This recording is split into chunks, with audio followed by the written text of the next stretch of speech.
the Melee community and the Smash community. There's very little crossover between the two. When there is some, it's usually from Melee to Ultimate, like in the case of Armada and Leffen, but I haven't really seen very many people talk about the other way around, people going from Ultimate into Melee. So with Project Plus coming out, I thought I would take the plunge. Now, before we get started, I want to tell you that I actually did make the same type of video for Melee and Smash 4 a few years ago. You can watch that video if you want more background into my history of playing Melee-esque games. Too long didn't watch. Pre-Ultimate release, I was playing a lot of Melee-like games to get used to the tech there. I also watched a lot of Melee throughout my entire life, so I kind of already had a good idea of what the game was quote-unquote supposed to be played. It was just a matter of learning tech and then emulating what I saw.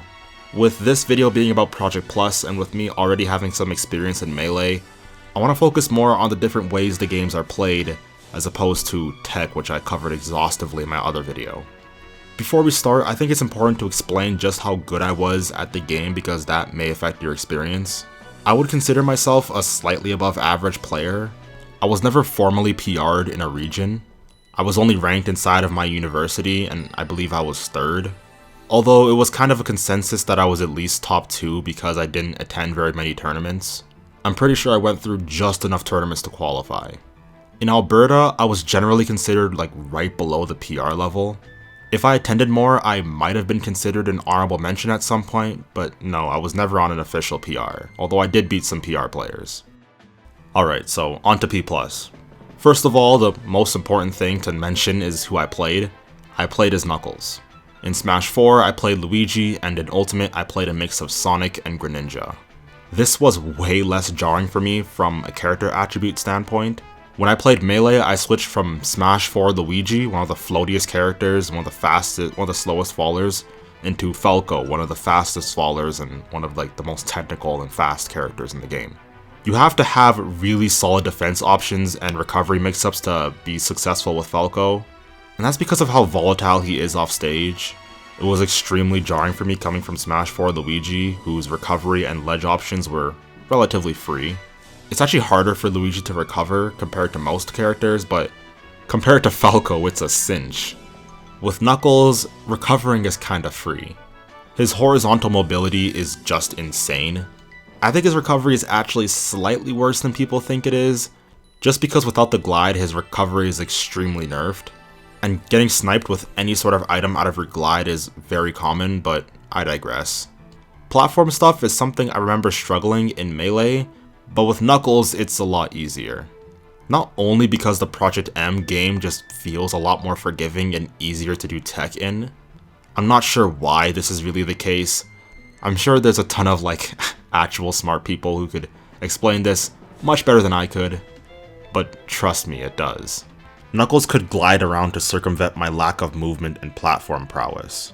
Also, up smash goes through platforms, so it's much easier to pressure platforms that way. With Falco, I'd have to do something to the effect of full hop shine, then wave land shine grab or something to, pressure the shield and make them shield less. Falco's just a really non-beginner friendly character. I mean, that's not completely true. If you're playing against beginners, he's really easy to win with, but if you're playing against people who've been playing this game for years, they really know how to exploit Falco. If you want to play this game and learn the fundamentals and understand the beauty of these Melee-esque games, then I would not suggest Fox or Falco. I would first suggest Mario, Falcon, or Marth. What's nice about Knuckles is how he has grab combos again. Falco had to start combos with Shine, which was really weird to me. I'm still a Luigi main at heart, so grabbing is my specialty. Knuckles with his increased aerial mobility with his glide in general is just a godsend to me. That was one of my main problems with Luigi in Smash 4. His mobility was trash, but Knuckles has this mobility in spades, so it's sort of the best of both worlds. I played Greninja in Ultimate, and he's really good at juggling, and Knuckles is a juggler too. Up air, up tilt, and down smash are all juggling tools and they make me feel right at home. Not to mention his down tilt is also a combo starter. I have a lot of experience playing Sonic in Ultimate, so using the spin dash I already felt like I was already treading familiar territory. Not only is Knuckles one of my favorite fictional characters, but he's also the character that seems to fit my playstyle almost perfectly. Something that still trips me up is fast fallers, especially Fox, Falco, and to a lesser extent Falcon. It doesn't matter what game I play, Melee, Smash 4, Ultimate, Project Plus, I always have trouble comboing fast fallers. If you're even a little bit precise, you can always find a way to juke them, but I'm not like that. I believe I mentioned this in my previous video too, but I think it's relevant to put in here too. In terms of general tech again, I just love this movement. Again, for some reason, it just feels way easier than Melee ever did for me. Dash dances and wave dashes just add an entirely new dimension of baits and creativity. Ultimate has a really, not dumbed down, but an extremely simplistic neutral in comparison. In terms of the way the games feel, Smash 4 felt nice, but Ultimate just feels really sticky. I don't know, it's really hard to explain without going in depth, and I'm sure there's a lot of other smarter people out there who can better explain this than I can, but the game just feels really sticky and stiff. It's hard to explain, but trust me, it's extremely jarring. There's a lot of weird things in that game, and it would just take way too long to fully explain. It's essentially a lot of small things that ended up making a big difference and making that game feel really bad. Not just the buffer system even, it's like deliberate game choices. I'll leave that for another video. I played Smash Ultimate for a year, went to maybe 7 or 8 tournaments total, put in well over 100 hours, and it just felt bad to me. I think it's a better game than Smash 4, all things considered, but it just feels so off to me. Alright, let's get back on track. Ledge canceling is a mechanic I've been preaching for years, and in this game it just feels amazing. I don't know how to fully utilize it, but it really helps with combos and helps me land sometimes. I can't wait to get to the point where I start ledge canceling on purpose within my combos. Right now if I ledge cancel, it's kind of reactive. I like, in the middle of a combo, then I just, oh, I'm about to ledge cancel, I'm gonna ledge cancel here, and then I try and make do with it. But I feel like I can do a lot more with it if I get to the point where I start doing it on purpose and like start planning for it, you know? Melee didn't have B reverses or raw attacks, which was really annoying for me. So Project Plus having them feels like I'm right in my place. This game really feels like my ideal Smash game, all the way from the mechanics that it has down to my favorite character being introduced into the game. It's actually kind of scary. Now here's a big topic, L canceling. I don't know if this is a hot take, but L canceling is surprisingly harder than I thought, because I often end up landing on platforms that I didn't mean to land on. It also feels weird when you mix up aerial timings. Sometimes I'll land with early nair, sometimes I'll land with late nair, and my brain just isn't used to landing with early nair. It just feels really weird to L cancel that because your brain is just so accustomed to L canceling and after a specific time within your aerial. Oh, and sometimes I auto cancel and land with shield, and that's not fun, so you have to be really good at timing your aerials and knowing when you need to L cancel. I think L canceling personally takes a little bit more time than people think it does to get used to. But now auto L cancel might become the standard, so that snippet might be completely useless in a few months from now. Wave dashing, similar to perfect pivots in Smash 4, are much easier to do on the left side than they are on the right side to me. I'm not sure why. The hit stun is really nice. I feel like it's a tad too long. Like, sometimes it throws me off when I'm trying to recover. I'll be in way more hit stun than I expected to. I think it's overall a net good though, because the amount of combos it opens up is well worth it. Now, the ledge. This is a big point of contention between the new and older games. And now I do see the argument from both sides. I feel like they're both kinda misrepresented. Ledge hogging isn't just lol, grab ledge, win. It makes recoveries fundamentally less linear. You have to read whether they will go above the stage or below. And if you guess wrong, you'll lose stage position. This encourages edge guarding. Going above the stage is a far more valid option, so you can cover the ledge to bait them to go higher, and then punish them when they do go high. I think this is partly what Melee players mean when they say ultimate recoveries are too good or too free. Aside from, actually being better recoveries that let you recover from virtually anywhere. Now the argument for Ultimate or Smash 4's ledge is that it makes the characters harder to come back to neutral. Yeah, you can get on the ledge for free, but you can't get back into neutral. It also forces you to kind of physically beat them into submission. Instead of grabbing the ledge and having them die, you physically knock them so far out that it's impossible to come back. I actually talked about this a lot in one of my really old videos on how Melee and Ultimate are fundamentally trying to be different games. I'll talk more about that idea later on in the video.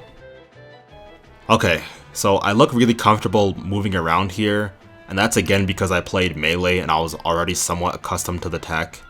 I've been playing Project Plus for a month at the time of recording this, and the gameplay you're seeing is the level I've got to. Now, I don't think it'll take you guys a month to get to where I'm at. Maybe if you're like MKLeo talent, but nobody is MKLeo talent besides MKLeo. I also don't think it'll take you 6 months to get to my level of comfort with this game either. I'm not very punctual with tech. If you take more stringent measures to perfect your tech, and actually practice your tech every day, maybe wave dash across the stage 3 times, land onto platforms every day, practice L cancels, do ledge dashes, etc., you'd probably end up progressing much faster than I did. What I do is I just play around with combos and matches with no rhyme or reason, just kinda let things flow. I'm not very strict about this stuff, which is probably to my detriment. I was kind of more strict when I played Melee, but even then I could have done way more if I'm being honest. Stay diligent, watch games, play games for 4 or 5 months and you can get to where I am. And I wouldn't say that I'm good. I lose most of my games still, but I can still win 3 or so matches out of 10 against people. So I'm not horrible. I still have a lot of fun playing. Project Plus feels amazing. I love mods, okay? I love mods that change music, I love mods that change cosmetics, and everything in between. So this game having all of that makes me feel right at home with Smash 4 mods. Seriously, this stuff adds something to the game that makes me feel way more comfortable. In Smash 4 tournaments, I would play better on a modded setup. I'm not even joking. It doesn't matter what modded setup, just give me Luigi in a tux on an abandoned Smashville and it awakens something in me, I swear. Speaking of Smashville, the stages in this game are a stark contrast from Ultimate. There's actual unique platform layouts and polarizing blast zones this time. The stages aren't all big, which help different sets of characters on different stages. This makes counterpicks actually mean something. I talked a lot about this in my Ultimate stage videos, but every stage in Ultimate is just a generic flat land that's basically the same length with relatively similar blast zones. They all have 1, 2, or maybe 3 platforms with very minor differences. And the game doesn't really take advantage of platforms or platform movement or anything like that as much as this game does. This kind of takes everything special about a platform fighter and kicks it up to 11. Ultimate feels more streamlined, if you will. This isn't to say that any of this is bad, it's just that they're different. They have different game design philosophies. In this game, we have WarioWare, yes. It has all sorts of different levels of platforms, making recoveries very interesting, all with contrasting lengths too. It also has a very noticeably smaller blast zone. Dreamland is the exact opposite, where WarioWare had a lot of platforms that were small, and it's a small stage with small blast zones. Dreamland is a huge stage with even bigger blast zones and even wider platforms. There's so much more variety, it feels. On stages like Fountain of Dreams and WarioWare, I felt legitimately claustrophobic as everything was just so tight. I didn't have room to settle down and gather my footing and reset neutral. Now okay, Paulie, you were an advocate for smaller stages in Smash Ultimate, but now you're pretty much against it. Why is that? Yes, I don't think WarioWare should be legal in Smash Ultimate. This is because of the way the game works. A lot of moves have a really high base knockback, so with smaller blast zones, it's just waiting for exploits to happen. It's an unfortunate reality because otherwise the smaller claustrophobic stage would be a welcome addition. So at the end of the day, do I recommend playing this? Yeah, of course. 100% give it a shot. Do I think this game is for everyone? No, While I do think almost every Ultimate player can find something to enjoy, I don't think that everyone would probably like transitioning to it. I can see a lot of the movement and rigorous training initially turning people off. If you're a satisfied Ultimate player and you don't really feel like changing, then you probably won't like this game very much. You can give it a try, but you most likely won't switch to it. But if you're a jaded Ultimate player who's rather unsatisfied like I was with the engine, the movement, or anything else, you'll probably love this game the way I do after a few months. If you're a satisfied Ultimate player but you just love more combos and movement and general freedom of play, you'll probably also like this game a lot over time. I know your type. You stay up till 3 AM doing nothing but labbing combos and tech. You'll love this game. Again, I prefer to try and have a more broad stroke understanding of the game rather than focusing on the fine details, which is definitely to my detriment. But if you really focus on this, there's a lot of fun waiting to be had.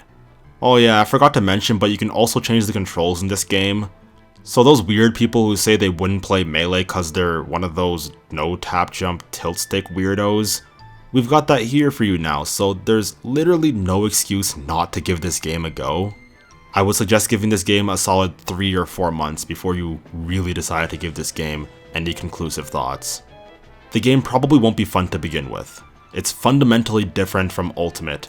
There will be a lot of frustration to begin with, and you'll do a lot of weird stuff.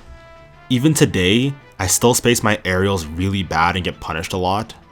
What I do often instead of applying shield pressure is do retreating aerials, and it almost never works for me. This is why I suggested playing Marth, because it isn't as bad for him. Try and find new players around your skill level too. It's kind of fun for me to get destroyed because I'm a sadist, but I will admit it's a little bit less frustrating to play against a player around your skill level. Maybe a little bit better. Right now is the best time to do that because of the influx of new players coming in. I would suggest joining the Project Plus Discord because from what I've seen there, there's a good amount of new players. I know this because I've played a lot of them. When I'm destroying you, it means you're a new player. I'm not good at this game at all. Something that does transfer over is your innate Smash knowledge. I was complimented many times on my ability to adapt, and that's because I have experience with other Smash games. Once you have a decent understanding of your character's moveset and what you want to be doing with combos and neutral, you'll be able to compete. I've been to 1 weekly in the past month, and I got 7th out of 23. It was online due to the current world circumstance that I can't say on YouTube, but yeah. As for if I will be switching, for the time being, yeah. I'm definitely going to continue to play and improve until fall time. I really vibe with Knuckles and I enjoy the game design philosophies, so there's no reason not to. I'm not quitting Ultimate or anything, don't worry. I'll still make content for that game, but P+ is definitely my new favorite Smash game. There's a lot of basic things that Ultimate could have done to make it 5 times better. Not everything I mentioned in this video they would have to add, just some really basic things like making there a proper dash dance and making the game feel smoother. That would go very far, make the game feel 10 times better to me. This isn't even technical stuff I'm talking about. It's literally flicking your controller back and forth. Everyone can do it. I can give my mother the GameCube controller, she's never touched this controller in her life, and tell her to flick the control stick back and forth and she'll be dash dancing. It's so simple, I don't know why they never bring it back. I feel like I'm preaching to a choir at this point really, because everyone at this point agrees with what I'm saying. The Nintendo ninjas know it too. They're watching this very video, I know they are. But they won't do anything. They don't care, or probably what's more accurate is that they can't do anything. And that'll be it for the video. Alright, see ya. Peace.